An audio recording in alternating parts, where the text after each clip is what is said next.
Sampurasun dulur, baraya sadayana tepang di sareng kakang. Yu urang diajar,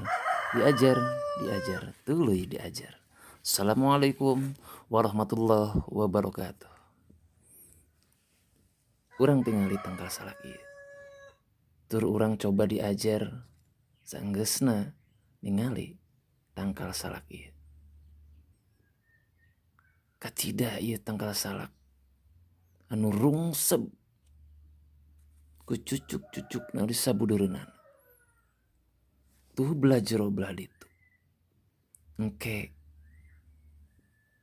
nyurungkeun buah salak. Ti mimiti leutik ngagedean. Teu weleh cucuk salak kasuaikeun ku gedena buah salak. Teu pernah aya hiji cucuk salak nancep kuna buah salak eta. Tuluy ngagedean anu dipimaksud pikeun mere mangpaat ka kabeh makhluk. Urang ogenan urang diajar tina tangkal salak eta. Lamun urang ngalakukeun kahadean pikeun mere mangpaat ka jalma-jalma nu lain, ka pada makhluk. Tong sieun tekad sing kuat, niat anu bener, kalayan hate anu ikhlas.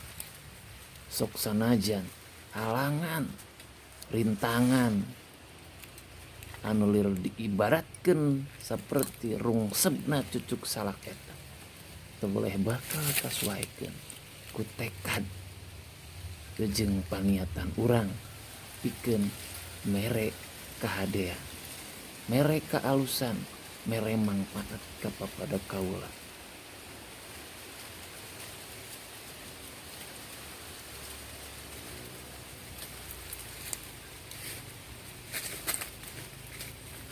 Sakitu nu kapihatur dulur-dulur baraya sadayana.